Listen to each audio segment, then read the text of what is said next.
ഞങ്ങൾ ഇന്നിവിടെ ഈ സെക്രട്ടേറിയറ്റ് നടയിൽ പ്രതിഷേധം അറിയിക്കുകയാണ്. ഈ പ്രതിഷേധത്തിന് നേതൃത്വം പിടിക്കുന്നത് അവകാശ സംരക്ഷണ സമിതിയുടെ പ്രസിഡന്റ് ഹരിദാസ് മഹാദേവൻ. ഈ യാത്ര സനാതന ധർമ്മം സംരക്ഷിക്കണമെന്നും സനാതന ധർമ്മത്തിന്റെ അടിസ്ഥാന സംരക്ഷിക്കണം എന്ന് ആവശ്യപ്പെട്ടുകൊണ്ട് കേരളത്തിലെ വിവിധ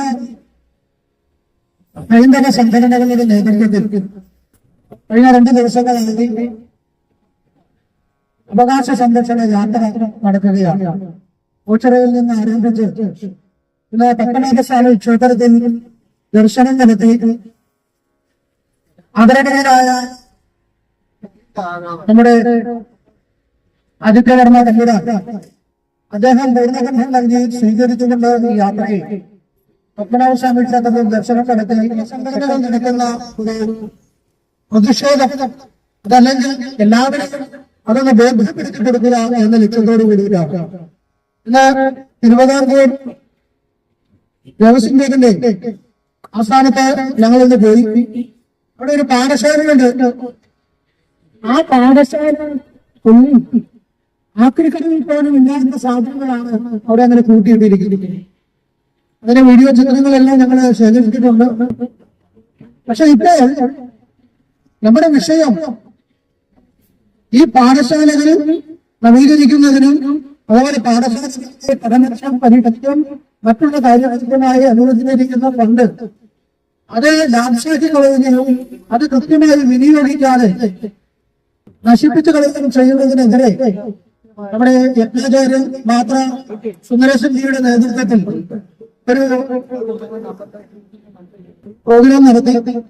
അതായത് ഹൈക്കോടതിയിൽ ഒരു ഹർജി സമർപ്പിച്ചു. നമ്മുടെ കൃഷ്ണരാജ് വക്കീൽ അദ്ദേഹമാണത് ചെയ്തത്. ആ ഹർജി കൈലും സ്വീകരിച്ച് സ്വമേധയാ സർക്കാരിനോട് വിവരങ്ങൾ അന്വേഷിക്കുകയും ആ തുക കൃത്യമായി നിശ്ചിത ദിവസത്തിനുള്ളിൽ 15 ദിവസം നിശ്ചിത സമയത്തിനുള്ളിൽ തന്നെ ആ തുക അതിനുവേണ്ടി കൃത്യമായ ഒരു ഫണ്ട് രൂപീകരിച്ച് ഒരു അക്കൗണ്ട് ചേർന്ന് അക്കൗണ്ടിൽ ഇടണമെന്ന് അറിയിച്ചിട്ട് ഇപ്പൊ മാസങ്ങൾ കഴിഞ്ഞു. കഴിഞ്ഞ ഡിസംബറിൽ ഉണ്ടായ ആ വിധിയാണ്. പക്ഷെ ഇതിനെക്കുറിച്ച് ചോദിക്കുമ്പോഴെല്ലാം ഹിന്ദു സംഘടിതരല്ല എന്ന് പറഞ്ഞുകൊണ്ട് അവഹേളിക്കുന്ന രീതിയാണ്. ഇങ്ങനെയുള്ള ഈ അവഗണനകളെ മാറ്റി ഹിന്ദുവിന്റെ ക്ഷേത്രങ്ങളും ആരാധനാലയങ്ങളുമെല്ലാം കൃത്യമായി സംരക്ഷിക്കപ്പെടണം എന്ന് ആവശ്യപ്പെട്ടുകൊണ്ട് ദേവസ്വം ബോർഡിൽ നിയുക്തരാക്കുന്ന ഉദ്യോഗസ്ഥർ സനാതന ധർമ്മത്തിൽ വിശ്വസിക്കുന്നവരാണെന്ന് ആചാരാനുഷ്ഠാനമായി പാലിക്കുന്നുണ്ട്. ഹിന്ദുവിന്റെ ധർമ്മങ്ങളെ കൃത്യമായി പാലിക്കുന്നവരാണ് എന്നും അവർ രേഖാമൂലം എഴുതി നൽകുകയും പ്രതിജ്ഞ എടുക്കുകയും ചെയ്തതിനു ശേഷം മാത്രമേ അവരെ ആ സ്ഥാനങ്ങളിൽ നിയോഗിക്കാൻ പാടുള്ളൂ എന്നാണ് ഞങ്ങളെപ്പോലുള്ളവർ ആവശ്യപ്പെടുന്നത്. അതുപോലെ ഒരു ഹിന്ദുവിന് ഒരു ജാതി തെളിയിക്കുന്ന സർട്ടിഫിക്കറ്റ് ആവശ്യമാണെങ്കിൽ സേവ്യറോ സെബാസ്റ്റ്യനോ ആന്റണിയോ അതല്ല എങ്കിൽ ഒരു സുബൈറോ ഹക്കീമോ അങ്ങനെ ആരെങ്കിലും ഒരു മറ്റു മതത്തിലുള്ള ആളുകൾ വില്ലേജ് ഓഫീസറായിരിക്കുന്ന വില്ലേജിൽ പോയിട്ട് വേണം ഒന്ന് സ്വീകരിക്കാൻ. പക്ഷെ ഒരു മുസ്ലിമിന് അവരുടെ പള്ളിയിൽ നിന്ന് എടുക്കുന്ന കത്ത് മതി സർക്കാർ അംഗീകരിക്കും. അല്ലെങ്കിൽ ഒരു ക്രിസ്ത്യാനിക്ക് അവർ കൊടുക്കുന്ന ആ ഒരു രേഖ മതി. പക്ഷേ ഹിന്ദുവിന് എല്ലാത്തിലും ഒരു വ്യത്യാസം കാണുകയാണ്. ഇന്ന് ഈ ഭാരതത്തിൽ ജനിച്ചതല്ലേ, ഭാരതത്തിലുള്ളവരല്ലേ എന്നുള്ള സംശയമാണ്. ഈ കേരളത്തിലാണ് പ്രത്യേകത നടക്കുന്നത്. കേരളം ഒരു പ്രത്യേക രാജ്യമായിട്ട് മാറിക്കൊണ്ടിരിക്കുന്നത് നിങ്ങൾക്ക് എല്ലാവർക്കും അറിയാമല്ലോ. ക്ഷേത്രങ്ങളിലെ പള്ളികൾ സ്വർണം ചെമ്പാകുന്നു, ചെമ്പ് സ്വർണമാകുന്നു. അതുപോലെ ഒരുപാട് ദേവസ്വത്തിന്റെ ഭണ്ഡാരങ്ങളിൽ നിന്ന് മോഷണങ്ങൾ നടക്കുന്നു. ഏതാണ്ട് 2014 കാലഘട്ടങ്ങളിൽ നമ്മുടെ ഗുരുവായൂർ ദേവസ്വത്തിൽ ഒരു മാസം അവിടെ വന്നുകൊണ്ടിരുന്ന ഭണ്ഡാരത്തിൽ വന്നുകൊണ്ടിരുന്ന സ്വർണത്തിന്റെ അളവ് ഏതാണ്ട് 15 കിലോയ്ക്കും 25 കിലോയ്ക്കും ഇടയിലായിരുന്നു. പക്ഷെ ഇപ്പൊ കുറെ വർഷങ്ങളായിട്ട് അത് 8 കിലോയോ 3 കിലോയോ ഒക്കെ ആയി കുറഞ്ഞുകൊണ്ടിരിക്കുകയാണ്. ഇതിന് പിന്നിലുള്ള കളി എന്താണെന്ന് ചോദിച്ച് ആ വിവരാവകാശം നൽകിയിട്ട് അതിനൊരു ഒരു മറുപടി തരാൻ ഇതുവരെ ആ സർക്കാർ സ്ഥാപനങ്ങൾ അതിന് മെനക്കെട്ടിട്ടില്ല. അപ്പോൾ ഇങ്ങനെയുള്ള ഹിന്ദുക്കളെ ചൂഷണം ചെയ്യുന്ന, ഹിന്ദുവിനെ വെറും തൊഴിലാളികളാക്കി മാറ്റുന്നു ആ പദ്ധതികൾ ഉപേക്ഷിച്ചുകൊണ്ട് ഹിന്ദുവിനെ അവരുടെ അവകാശങ്ങൾ നിലനിർത്താൻ അനുവദിക്കണം.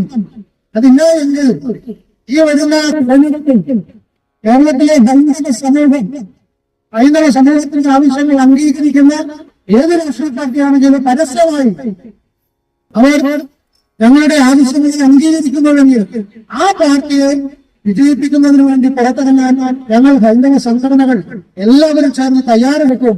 അതൊരു മുന്നറിയിപ്പാണ്. ഒരു രാഷ്ട്രീയ പാർട്ടിയോട് ഞങ്ങൾക്ക് ഒരു കൂറും അല്ലെങ്കിൽ ഒരു താല്പര്യവുമില്ല. എല്ലാം ജനാധിപത്യപരമായി നടക്കണം. പക്ഷേ ഹിന്ദുവിനെ ഉപദ്രവിച്ചു കൊണ്ടുപോകുന്നവരെ അതേ രീതിയിൽ തിരിച്ചടിക്കാൻ ഞങ്ങൾക്ക് സാധിക്കും എന്ന് ഞാൻ പറയുകയാണ്. അതുകൊണ്ട് ഇന്ന് നമ്മുടെ സെക്രട്ടറിക്ക് മുമ്പിലുള്ള ഈ യോഗം ഇത് ഉദ്ഘാടനം ചെയ്തതായി പ്രഖ്യാപിക്കുന്നു. ഇതിന് വിശദമായ വിവരങ്ങൾ ഞങ്ങൾക്ക് പറഞ്ഞു തരുന്നതിന് വേണ്ടി ഈ യാത്രയുടെ എല്ലാമായി നിന്നുകൊണ്ട് പോരാടിയ എല്ലാ പ്രിയപ്പെട്ടവരുടെ മുമ്പിൽ ഈ യാത്രയ്ക്ക് ആവശ്യമായ ഒരു കോടതി വിധി അനുകൂലമായി വാങ്ങിയെടുക്കാൻ കാരണഭൂതനായി നിന്ന മാത്ര സുന്ദരേശൻജിയെ ക്ഷണിക്കുകയാണ്. അവഗണിത മേഖലയിലാണ് ഹിന്ദുവിനെ ഉൾപ്പെടുത്തിയിരിക്കുന്നത്. ക്ഷേത്രത്തിൽ കൂടി ജാതീയമായി വേർതിരിച്ച് അവന്റെ അസ്തിത്വത്തെ തന്നെ ചോദ്യം ചെയ്യുന്നു ഒന്നപ്പോൾ. രണ്ടാമത് ഹിന്ദു എന്ന് കരഞ്ഞ ആ കരയുന്നവനെ അങ്ങ് വർഗീയവാദിയാക്കി ചിത്രീകരിക്കുന്ന മനോരോഗം ഉള്ളവരുടെ നാടായിട്ട് കേരളം മാറിയിരിക്കുന്നു. അത് അസന്നിഗ്ധമെന്ന് പറയുകയാണ്. നെഞ്ചു വീഴ്ച നിന്ന് ഹിന്ദുവാണ് ഞാൻ എന്ന് പറയുന്നവരെ വർഗീയവാദി എന്ന് വിളിക്കുന്നത് പച്ചയായി പറയുന്ന ഏത് വിഭാഗപ്പെട്ട ആളായാലും അവർക്ക് മനോരോഗികളാണ്. ആ മനോരോഗികളുടെ കിട്ടൂരത്തിന് നിറഞ്ഞാൽ ഇനി ഹിന്ദുവിനെ കിട്ടില്ല എന്ന് അസന്നിഗ്ധമായിട്ട് പറയുകയാണ്. ഇവിടെ സാമൂഹികരെ കാര്യങ്ങൾ സൂചിപ്പിക്കുകയുണ്ടായി. കോടതി വിധിയുമായി ബന്ധപ്പെട്ട ഏതാണ്ട് ദേവസ്വം ചെയ്യുന്ന സ്ഥാപനം രൂപീകൃതമായ കാലം മുതൽ തന്നെ ഹൈന്ദവന്റെ ആധ്യാത്മിക, സാംസ്കാരിക, സാമൂഹിക ഉന്നമനത്തിന് വേണ്ടി പ്രവർത്തിക്കണം എന്നാണ് പറഞ്ഞിരുന്നത്. എന്നാൽ മറ്റു മതവിഭാഗങ്ങളുടെ എല്ലാ തീരുമാനങ്ങളും അവർക്ക് തന്നെ നടപ്പാക്കാൻ കഴിയുന്നിരിക്കെ ദേവസ്വം ബോർഡുമായി ബന്ധപ്പെട്ട് വരുമ്പോൾ അത് രാഷ്ട്രീയക്കാരാണ് തീരുമാനിക്കുക. രാഷ്ട്രീയക്കാരെ സംബന്ധിച്ചിടത്തോളം അവർക്ക് ഹിന്ദു എന്ന് കേൾക്കുന്നത് തന്നെ അലർജിയാണ്. നിങ്ങൾക്കെല്ലാം അറിയാം, സനാതന ധർമ്മം നശിക്കണം എന്ന് പരസ്യമായി പറയുന്നവർ ദേവസ്വം ബോർഡ് ഭരിച്ചാലുണ്ടാകാവുന്ന അവസ്ഥ എന്താണ്? അതാണ് ഈ ഹിന്ദു അനുഭവിക്കുന്നത്. ഇത് ഹിന്ദുവിന്റെ അവകാശത്തിന്മേലുള്ള കടന്നുകയറ്റമാണ്. അതായത് ഹിന്ദു ഈശ്വരവിശ്വാസികളുടെ സങ്കേതമാണ് ദേവസ്വം ബോർഡെങ്കിൽ അവിടെ നിരീശ്വരവാദികൾ അല്ലെങ്കിൽ ഈശ്വരവിശ്വാസം പരസ്യമായി പ്രകടിപ്പിക്കുവാൻ പോലും കഴിയാത്ത ആളുകൾ വളരെ ഭരണകർത്താക്കളായി മാറുന്നു. അങ്ങനെ വരുമ്പോൾ നമ്മുടെ ആത്മീയതയായിരുന്നു, സാംസ്കാരികതയായിരുന്നു, പുസ്തകങ്ങൾ പോലും നമ്മൾ പ്രസിദ്ധീകരിക്കില്ല. ഇപ്പൊ സാമൂഹ്യ ധർമ്മിക്കുന്നത് അവിടെ ഒരു മതപാഠശാല ഓഫീസ് സംസ്ഥാന കാര്യമായ പേര് നിങ്ങൾ നോക്കി ഏതെങ്കിലും മന്ത്രിസഭയോ ഒരു സൺഡേ സ്കൂളിന്റെയോ സംസ്ഥാന കാര്യാലയം എത്ര സുന്ദരമായിട്ടാണ്. ഇങ്ങനെ മോഷണത്തിൽ പിടിക്കപ്പെടുന്ന ആളുകള് പിന്നീട് സസ്പെൻഷൻ ചെയ്യപ്പെട്ട് കഴിഞ്ഞാൽ പിന്നീട് കയറുന്നത് പ്രമോഷനോട് കൂടിയാണ്. അപ്പൊ അങ്ങനെ ഒരു പ്രോത്സാഹനമാണ് മോഷ്ടിക്കാൻ ദേവസ്വം ബോർഡ് ഉദ്യോഗസ്ഥർക്ക് നൽകുന്നത്. ഇത് ശരിയായ നടപടിയല്ല. ഒരിക്കൽ പിടിക്കപ്പെട്ടാൽ അവനെ ആ ജോലിയിൽ നിന്ന് പിരിച്ചുവിടുക എന്നുള്ളതാണ് ഉത്തമം. കാരണം പിന്നെ ഇഷ്ടംപോലെ ആൾക്കാർ ഇവിടെ നിൽക്കുക, ഇവിടെ ജോലി ചെയ്യാൻ ദേവസ്വം ബോർഡ് ജോലി ചെയ്യാൻ ആൾക്കാർ നിൽക്കുക. അപ്പൊ അത് പ്രത്യേകം ശ്രദ്ധിക്കണമെന്ന് അറിയിക്കുകയാണ്. അത് നമ്മുടെ ആവശ്യങ്ങൾ ഒന്നാണ്. അതുപോലെ ക്ഷേത്രഭൂമികള് അത് കൃത്യമായിട്ട് കൈയാടുന്നു, അത് കൃത്യമായിട്ട് അവര് പട്ടയം കൊടുക്കുന്നു. സർക്കാർ അപ്പൊ ക്ഷേത്രഭൂമി കൈയാറുന്നവർക്ക് പട്ടയം കൊടുക്കാൻ ഒരു മടിയില്ല. ഭൂമി ഇല്ലാതെ വിഷമിക്കുന്നവർക്ക് വലിയ പാടാണ്. ഇതാണ് നമ്മുടെ അവസ്ഥ. അതിന് പരിഹാരം ഉണ്ടാവണം. കൈയേറിയ ക്ഷേത്രഭൂമികൾ എത്രയും പെട്ടെന്ന് തിരിച്ചു പിടിച്ച് അത് ക്ഷേത്രത്തിന്റെ ഭാഗമാക്കി മാറ്റണം. ഒപ്പം ക്ഷേത്രങ്ങളിലെ സ്വർണം ഉൾപ്പെടെയുള്ള സംരക്ഷിക്കുവാനുള്ള പദ്ധതിയും ആവിഷ്കരിക്കണമെന്ന് കൂടി നമ്മൾ ആവശ്യപ്പെടുന്നു. ആളുകളെ മറ്റൊരു മതത്തിലേക്ക് കൊണ്ടുപോകാൻ പണം മുടക്കുന്നത് കേരള ഗവൺമെന്റ് ആണെന്ന് പറയുമ്പോൾ അത് തികച്ചും അരോചകമാണ്, ദേശവിരുദ്ധമാണ്, മതേതരത്വ വിരുദ്ധമാണ്. എന്ന് പറയാതിരിക്കാൻ നിവൃത്തിയില്ല. പട്ടികജാതി പട്ടികവർഗ വിഭാഗത്തിൽ നിന്നും മതപരിവർത്തനം നടത്തി പോയാൽ അവർക്ക് പ്രത്യേക ആനുകൂല്യം തരാമെന്ന് പറഞ്ഞുകൊണ്ട് പ്രത്യേക ക്ഷേമനിധി ബോർഡും അതുപോലെ പ്രത്യേക കോർപ്പറേഷനും രൂപീകരിച്ച് പ്രവർത്തിക്കുകയാണ്. ഇപ്പൊ കണ്ണൂർ അതിന്റെ ഓഫീസ് തുടങ്ങണം ഈ നിയമസഭാ സമ്മേളനം തീരുമാനിച്ചിരിക്കുകയാണ്. എന്ന് മാത്രമല്ല 10 കോടി രൂപ അതിന് ബഡ്ജറ്റിൽ ഉൾപ്പെടുത്തിയിരിക്കുകയാണ്. നോക്കൂ, ഇതിൽ പരം ഒരു ചതി വേറെ ഉണ്ടോ? അപ്പൊ നമ്മുടെ മുഖ്യമന്ത്രി നമ്മുടെ സർക്കാർ പറഞ്ഞ എന്താണ്? അല്ലയോ ഹിന്ദുക്കളെ, നിങ്ങളൊക്കെ പോയി അറബി കത്തിച്ച് ആ ചത്തോളൂ, നിങ്ങൾ അല്ലെങ്കിൽ മതം മാറും. പണ്ട് മുസ്ലിം തീവ്രവാദികൾ വന്നിട്ട് പറഞ്ഞു, ഒന്നിനും മതം മാറുക, അല്ലെങ്കിൽ തല വെക്കുമ്പോ തല വേണോ മതം വേണോ എന്ന് ചോദിച്ചപ്പോ മതം വേണോന്ന് പറഞ്ഞാൽ തല മാറി, അല്ലേ? തല വേണോന്ന് പറഞ്ഞാലൊക്കെ മതം കൊണ്ട് ജീവിച്ചു. ഇതാണ് അവസ്ഥ. അതുപോലെ ഇന്ന് നമ്മുടെ ഇവിടുത്തെ കേരളത്തിലെ സർക്കാർ പറയുകയാണ്, ഹിന്ദുക്കളെ നിങ്ങൾക്ക് ജീവിക്കണോ മതം മാറിക്കോ. അപ്പൊ സനാതന ധർമ്മം നശിക്കണമെന്ന് പറയുന്നത് ഒരു ഭാഗത്തും ഇവിടെ മതപരിവർത്തനത്തിന് പണം കൊടുക്കുന്നത് ഒരു ഭാഗത്തും കൂടി ചേർത്ത് വായിക്കുമ്പോൾ ഹിന്ദുവിനെ ഇല്ലാതാക്കുക എന്നതാണ് ഈ സർക്കാരിന്റെ നയം എന്ന് അസന്നിഗ്ധമായിട്ട് നമുക്ക് പറയാൻ സാധിക്കും. അപ്പൊ ആ കോർപ്പറേഷൻ അങ്ങനെ മതപരിവർത്തനത്തിന് പ്രോത്സാഹനം നൽകുന്ന സർക്കാർ ഫണ്ട് കൊണ്ട് പ്രോത്സാഹനം നൽകുന്ന കോർപ്പറേഷൻ ഇല്ലാതാക്കണമെന്നാണ് ഈ യാത്രയിൽ കൂടി നമുക്ക് ആവശ്യപ്പെടാനുള്ള ഒരു കാര്യം. പിന്നീട് നമുക്കെല്ലാവർക്കും അറിയാം, ശബരിമല ക്ഷേത്രം ദേവസ്വം ബോർഡ് നിൽക്കുന്നത് തന്നെ ശബരിമല ക്ഷേത്രത്തിന്റെ വരുമാനം കൊണ്ടെന്ന് എല്ലാവർക്കും അറിയാം, ഇല്ലേ? അത് അയ്യപ്പനെ ഉദ്ദേശിച്ചാണ്. പക്ഷെ ആരാണ് അയ്യപ്പൻ എന്ന് ചോദിച്ചാൽ ഈ ബോർഡിൽ ഇരിക്കുന്ന ഏതെങ്കിലും കുട്ടികൾ പറയൂ? ദേവസ്വം പ്രസിഡന്റ് പറയൂ? ഒരുപക്ഷെ ഇപ്പോഴത്തെ പ്രസിഡന്റ് പറയായിരിക്കും, നിഷേധിക്കുന്നില്ല, ഇല്ല. നേരത്തെ ഇരുന്നേറെ കാര്യം പറഞ്ഞാൽ പറയില്ല. അവിടുത്തെ മെമ്പർമാര് പറയൂ? ഇല്ല. ഇനി ഏതെങ്കിലും ജീവനക്കാരോട് ചോദിച്ചാൽ എന്റെ അയ്യപ്പ എന്ന് അവർ വിളിച്ചു പോകും, അത്രേ ഉള്ളൂ. അതുകൊണ്ട് ഇവിടെ അയ്യപ്പ ധർമ്മം എന്തെന്ന് ലോകത്തെ അറിയിക്കേണ്ടത് നമ്മുടെ ആവശ്യമാണ്. അപ്പൊ അയ്യപ്പ ധർമ്മത്തിന്റെ മഹത്വം കൊണ്ടാണല്ലോ ജനങ്ങൾ അവിടേക്ക് വരിക. ആ അയ്യപ്പനെ അവഹേളിക്കാൻ തയ്യാറായ ആൾക്കാർ ഇപ്പൊ മാറി തിന്നിട്ട് പറയുന്നത് സ്വാമിയെ ശരണം അയ്യപ്പ. അപ്പൊ ഇവിടെ നമ്മൾ ആവശ്യപ്പെടുന്നു അയ്യപ്പനെ പറ്റിയും അയ്യപ്പ ധർമ്മം എന്താണെന്ന്. ആ അയ്യപ്പ ധർമ്മം ഈ കാലഘട്ടത്തിൽ എത്ര കണ്ട് ഗുണകരമാണെന്നും തത്വമസി എന്ന തത്വവും ആ മതേതരത്വവും അതുപോലെ സനാതന ധർമ്മ തത്വവും ഒക്കെ പ്രചരിപ്പിക്കുന്നതിന് വേണ്ടിയിട്ട് ശബരിമല വരുമാനത്തിന്റെ 10% തുക കൃത്യമായി അയ്യപ്പ ധർമ്മ പ്രചരണത്തിന് മാറ്റി വെക്കണം എന്ന് നമ്മൾ ആവശ്യപ്പെടുകയാണ്. അതുപോലെ തന്നെയാണ് നമ്മുടെ ഈ ദേവസ്വം ബോർഡിലെ ഉദ്യോഗസ്ഥരിൽ നല്ലൊരു വിഭാഗവും ഈശ്വര വിശ്വാസികളല്ല. അപ്പൊ ഈശ്വര വിശ്വാസികളെ ദേവസ്വം ബോർഡിൽ കൊണ്ടുവന്നത് എന്ത് വേണം?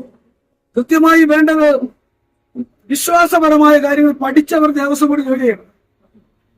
അതിനാണ് ആചാരാനുഷ്ഠാനങ്ങളെയും വിശ്വാസങ്ങളെയും പറ്റി പഠിച്ച ഒരു തലമുറ ഇവിടെ ഉണ്ടാവേണ്ടതുണ്ട്. ആ തലമുറയ്ക്ക് ജോലി കൊടുക്കാൻ ദേവസ്വം ബോർഡ് തയ്യാറാവണം. അങ്ങനെയാണ് ദേവസ്വം ബോർഡിൽ മതപാഠശാലകൾ ഉണ്ടാകേണ്ടത്. ആ മതപാഠശാലയിൽ പിടിച്ചു വന്നവർക്ക് ദേവസ്വം ബോർഡിൽ ജോലി കൊടുക്കണം എന്നത് നമ്മുടെ ഏറ്റവും പ്രധാനപ്പെട്ട ആവശ്യങ്ങളിൽ ഒന്നാണ്. അങ്ങനെ വരുമ്പോ ഈ രാഷ്ട്രീയത്തിൽ പോലും കുറെ നല്ല ആൾക്കാരെ ഉന്നത ജോലിക്ക് വെക്കും. കുറച്ചുകൂടെ കഴിവ് പറഞ്ഞാൽ വേറെ ഒരു കഴിവില്ലാത്ത കുറെ ടീകളെ ദേവസ്വം ബോർഡിൽ ആരനുഭവിക്കണം? ഭക്തരനുഭവിക്കണം. ഇതാണ് അവസ്ഥ. അപ്പൊ അതുകൊണ്ട് ദേവസ്വം ബോർഡ് ജോലികളിൽ വ്യക്തമായി നിയമനം നൽകുമ്പോൾ അതിൽ മതപാഠശാല പഠിച്ചവരാണെങ്കിൽ അതിന് പ്രാബല്യം കൊടുക്കാൻ സർക്കാർ അല്ലെങ്കിൽ ദേവസ്വം ബോർഡ് തയ്യാറാകണം. പിന്നീട് നമ്മൾ ആവശ്യപ്പെടുന്നത് ഹൈക്കോടതി ഉത്തരവ്. ഇത് തിരുവിതാംകൂറിന് മാത്രമാണ് ഇപ്പൊ ബാധകമായിട്ടുള്ളത്. ആ തിരുവിതാംകൂറിൽ മാത്രം പോലെ 5 ദേവസ്വം ബോർഡ് കേരളത്തിലുണ്ട്. ഈ 5 ദേവസ്വം ബോർഡുകളിലും ഈ ഹൈക്കോടതി ഉത്തരവ് നടപ്പാക്കിയാൽ കേരളം മുഴുവൻ ആധ്യാത്മികമായിട്ട് ആധികാരികവും അംഗീകൃതവും ഏകീകൃതവുമായ ഒരു ആധ്യാത്മിക പഠന സമ്പ്രദായം നടത്തും. ഇതാണ് നമുക്ക് അവിടെ പറയാനുള്ളത്. അതുകൊണ്ട് ഹൈക്കോടതി ഉത്തരവ് 5 ദേവസ്വം ബോർഡുകളുണ്ട് നടപ്പാക്കാൻ ദേവസ്വം വകുപ്പാണ് തയ്യാറാവേണ്ടത്, ദേവസ്വം ബോർഡല്ല. ആ ദേവസ്വം വകുപ്പിനോട് നമ്മൾ ആവശ്യപ്പെടുകയാണ്. അതുപോലെ തന്നെയാണ് നിരവധി ആവശ്യങ്ങൾ ഇങ്ങനെ പറഞ്ഞാൽ തീരില്ല. ശബരിമലയുടെ പരിപാവനത കാത്തു സൂക്ഷിക്കുവാൻ വേണ്ടിയിട്ട് ലളിതമായി ചെയ്യാവുന്ന ഒരു പദ്ധതിയുണ്ട്. അതിന് ഒരുപക്ഷെ തർക്കങ്ങളും വിതർക്കങ്ങളും എങ്ങനെ എന്നത് ചോദ്യം ഉണ്ടായേക്കാം. പക്ഷെ ഈ ലോകത്ത് ചർച്ച ചെയ്താൽ തീരുമാനമാകാത്തതും ചെയ്യാൻ കഴിയാത്തതുമായ ഒന്നുമില്ല എന്നുള്ളത് കൊണ്ട് ശബരിമലയിൽ ദർശനത്തിന് പോകുന്ന ഏതൊരാളും കൃത്യമായി 41 ദിവസത്തെ വ്രതാനുഷ്ഠാനമുള്ളവർക്ക് മാത്രം 18ാം പടി ചവിട്ടി ദർശനം നടത്താൻ സാധിക്കുകയുള്ളൂ എന്ന നിയമം ഇവിടെ ഉണ്ട്. അത് കർശനമായി പാലിക്കുവാൻ ദേവസ്വം ബോർഡ് തയ്യാറാകുന്നു. അങ്ങനെ വരുമ്പോൾ ഇന്ന് മാലയിട്ട് നാളെ തൊഴുത് ഈ ഒരു ദർശന രീതി ശബരിമലയ്ക്ക് യോഗ്യമല്ല. പണം മാത്രമാണ് ലക്ഷ്യമെങ്കിൽ അത് ചെയ്യാം. അപ്പൊ ശബരിമലയിലെ ആചാരാനുഷ്ഠാനങ്ങളെ സംരക്ഷിക്കണമെന്ന് പറയുന്നവർ ഈ വിഷയം കൂടി ഒന്ന് ചർച്ചയ്ക്കെടുക്കണം. ഇങ്ങനെ നിരവധിയായ കാര്യങ്ങള് നമ്മൾ ഉന്നയിച്ചുകൊണ്ടിരിക്കുക. അതുപോലെ തന്നെയാണ് ന്യൂനപക്ഷ ഭൂരിപക്ഷം. ഇതൊരു കഷ്ടമാണ്. സ്വാതന്ത്ര്യം കിട്ടി ഇത്രയും കാലമായിട്ടും ഇപ്പോഴും മനുഷ്യനായി കാണാൻ കഴിയാതെ മനുഷ്യത്വം പറയുന്ന, മതേതരത്വം പറയുന്ന ഭരണഘടനയില് ന്യൂനപക്ഷമെന്നും ഭൂരിപക്ഷമെന്നും പറഞ്ഞ് വേർതിരിച്ച് ഇപ്പോഴും കാണുന്നുവെങ്കിൽ പ്രശ്നം എവിടെയാണ്? ആ ഭരണഘടനയാണ് പ്രശ്നമെങ്കിൽ അത് തിരുത്തണം. 78 വർഷമായി സ്വാതന്ത്ര്യം കിട്ടിയിട്ട് ഇതുവരെ ന്യൂനപക്ഷത്തിന്റെ പ്രശ്നം ഇതുവരെ അവരുടെ വിഷയമൊന്നും തീർന്നില്ലേ?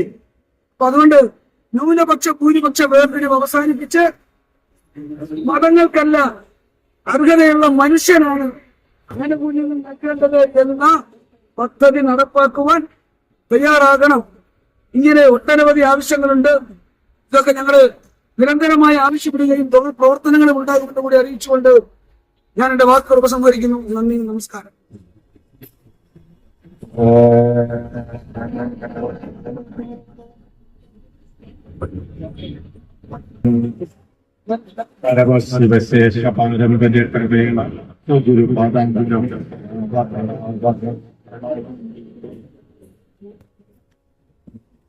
ഹരിയോ സമ്പൂജ്യ സ്വാമിജിമാർ,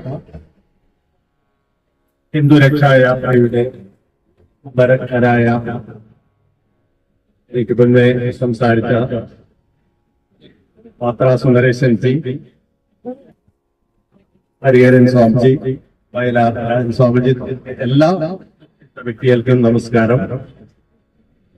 കാലാകാലങ്ങളിലായി ഹിന്ദു സമൂഹത്തോട് വേർതിരിഞ്ഞു നിൽക്കുന്ന, മുഖംതിരിഞ്ഞു നിൽക്കുന്ന രാഷ്ട്രീയ പാർട്ടികളും ഭരണകൂടത്തെയും കണ്ടു വളർന്ന ഇന്നത്തെ സമൂഹം ഒരു തരത്തിൽ അരക്ഷിതാവസ്ഥയിലാണ് കടന്നു പോകുന്നതെന്ന് മനസ്സിലാക്കുവാൻ കഴിയും. ഇടതു മുന്നണിയായാലും വലതു മുന്നണിയായാലും കാലാകാലങ്ങളായി ഭരിച്ച് ഹിന്ദുവിന് അരക്ഷിതാവസ്ഥ മാത്രം ഉണ്ടാക്കി വന്ന ഈ കാലഘട്ടത്തിൽ അതിൽ ഒരു പുനർചിന്തനം ഉണ്ടായേ മതിയാകും. ഇല്ലെങ്കിൽ കേരളം താമസിയാതെ ഒരു ബംഗ്ലാദേശ് ആയി മാറും, അല്ലെങ്കിൽ അഫ്ഗാനിസ്ഥാനോ പാകിസ്ഥാനോ ആയി മാറും എന്നതിൽ യാതൊരു തർക്കവുമില്ല.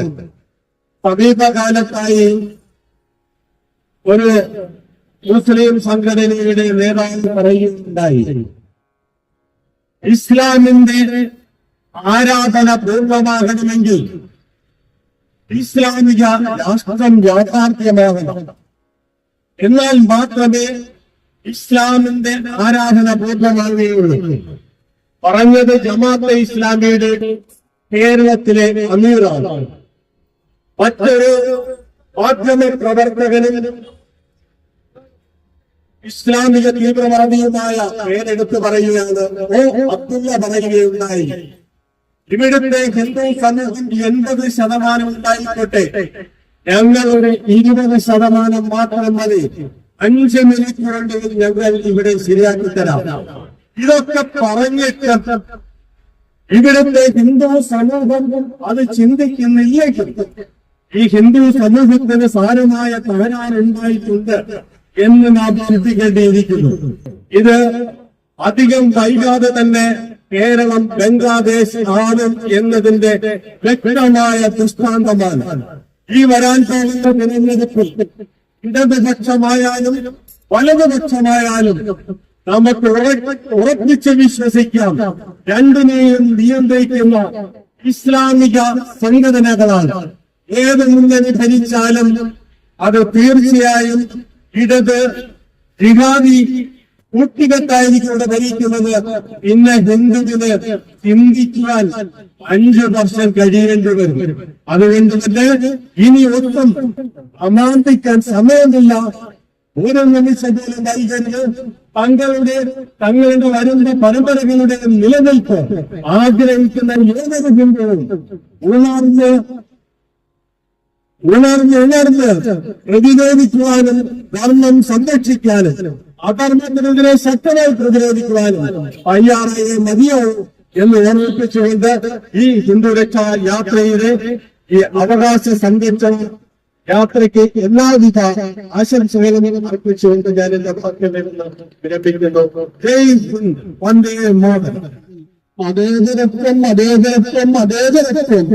ആ മതേതരത്വത്തിന്റെ പേരിലാണ് സനാതന ധർമ്മ വിശ്വാസികളായ നമ്മൾ ബലിയാടുകളാകുന്നത്.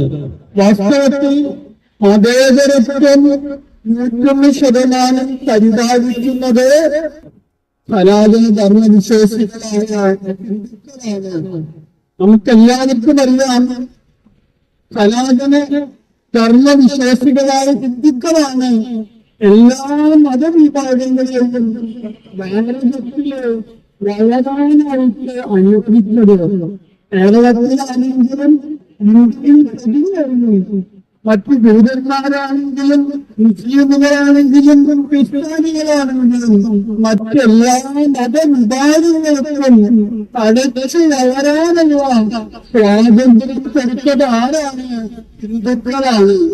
ഹിന്ദുക്കളെ മതേതരത്വം പഠിപ്പിക്കേണ്ട, മതേതരത്വത്തിന്റെ പേരിൽ ഹിന്ദുക്കൾ ഇന്ന് ബലിയാടുകളായിക്കൊണ്ടിരിക്കുകയാണ്. ഹിന്ദുക്കൾക്ക് എത്രമാത്രം നമ്മൾ ദുരിതങ്ങൾ അനുഭവിക്കുന്നു. നമ്മുടെ ക്ഷേത്രങ്ങളുടെ ഭൂമി കല്യാറുന്നു, നമ്മുടെ ദേവസ്വം അടിഞ്ഞാടിക്കൊണ്ടിരിക്കുകയാണ്. അഴിമതി നടത്തുന്ന ഉദ്യോഗസ്ഥന്മാർക്കെതിരെ നടപടികൾ ഉണ്ടാകുന്നില്ല. ഹിന്ദുക്കൾ നമ്മുടെ സനാതന ധർമ്മം വിശ്വാസികളായ ഹിന്ദുക്കളുടെ അവകാശങ്ങൾ സംരക്ഷിക്കാൻ എല്ലാ മറ്റു സംഘടനകൾ ഉണ്ടായിട്ടുള്ളൂ. വിരൽ അണക്കാൻ പോലും ഈ ഹൈന്ദവ സംഘടനകൾക്ക് സാധിക്കുന്നില്ല. ഈ ഒരു അവസരത്തിലാണ് ഈ അധികാര സംരക്ഷണ യാത്രയുടെ പ്രാധാന്യം. ഹിന്ദുക്കളുടെ അവകാശങ്ങൾ സംരക്ഷിക്കുവാനായി യാത്ര ഈ നടന്നതായ ഹിന്ദു അവകാശ സംരക്ഷണ യാത്രയ്ക്ക് സനാതന ധർമ്മ വിശ്വാസികളായ എല്ലാ ഹിന്ദുക്കളും പൂർണ്ണ പിന്തുണ നൽകുന്നു. അവർക്ക് എല്ലാവിധ ശക്തി പകരുവാനായിട്ട് സനാതന ധർമ്മ വിശ്വാസികളായ നമ്മൾ ഓരോരുത്തരും ശ്രമിക്കണമെന്ന് വിനീതമായി അപേക്ഷിക്കുകയാണ്.